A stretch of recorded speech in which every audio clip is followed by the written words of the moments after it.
This is a quick demonstration of what we call Napkin Theology, which is a concise way for us to show you who we are as Evergreen Church and what it means when we say that we are a family of missionaries who make disciples who make disciples. The first thing that we do is we draw a crown to show that God is glorious and supremely worthy of worship as the creator of all things. As the Bible tells us in Revelation chapter 4, verse 11, "You are worthy, our Lord and God, to receive glory and honor and power, for you created all things, and by your will they were created and have their being."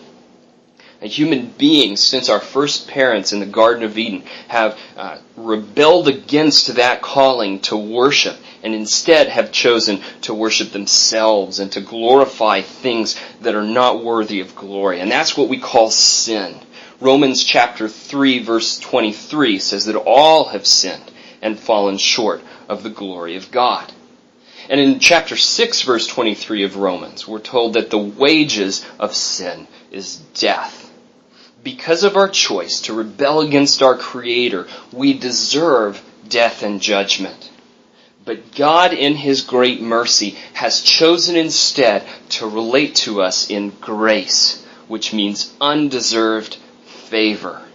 We draw this arrow with the cross in it to show that God relates to us in grace.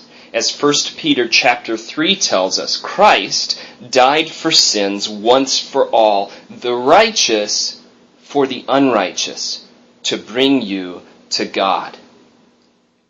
And so what we say then is that by relating to us in grace through the gospel of Jesus Christ, our identities have been transformed. And we go from being rebels to being worshipers, family, learners, servants, and missionaries. These 5 core identities determine everything that we are as Evergreen Church. We are a community that is defined by these 5 core identities.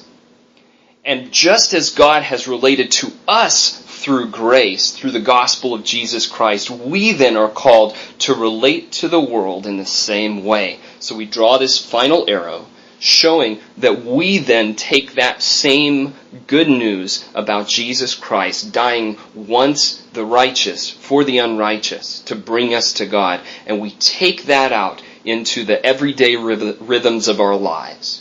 And that plays out where we live, work, and play. These 5 core identities in every area of life.